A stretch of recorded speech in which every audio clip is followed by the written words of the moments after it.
Hello বন্ধুরা, welcome my YouTube channel. সবাই কেমন আছো? আশা করি তোমরা ভালো আছো। আমি অনেক ভালো আছি। চলে এসেছি আজ একটা নতুন রেসিপি নিয়ে, ওলের কচিপাতা রেসিপি। এখানে দেখো একটা একটা করে কচিপাতাগুলো আমি এরকমভাবে ছুলে নেব। ছুলের পর কড়াই জল বসিয়ে দেবো।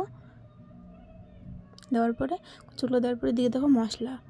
এবার দেবো 10-15 মিনিট ঢাকিয়ে ভাপানোর জন্য। ঢাকাগুলো দেখবো ভাপানো হয়েছে কিনা। এবার দেখবো ভাপানো আমার হয়ে গেছে। দেবো জল ঝরতে। এদিকে মশলা, কড়াইয়ে দেবো তেলটা গরম হলে দেবো পেঁয়াজ কুচি।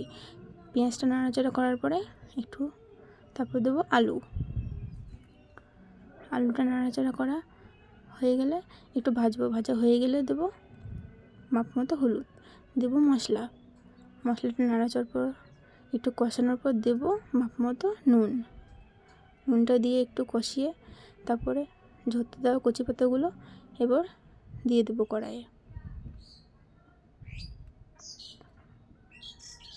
দেওয়া হয়ে গেলে নাড়াচাড়া করে একটু কষিয়ে দেবো কিছুক্ষণের জন্য ঢাকিয়ে। ঢাকা খুলে দেখবো কষানো হয়েছে কিনা। কষানো হয়ে গেছে। এবার আমার কচি পাতাগুলো রান্না কমপ্লিট।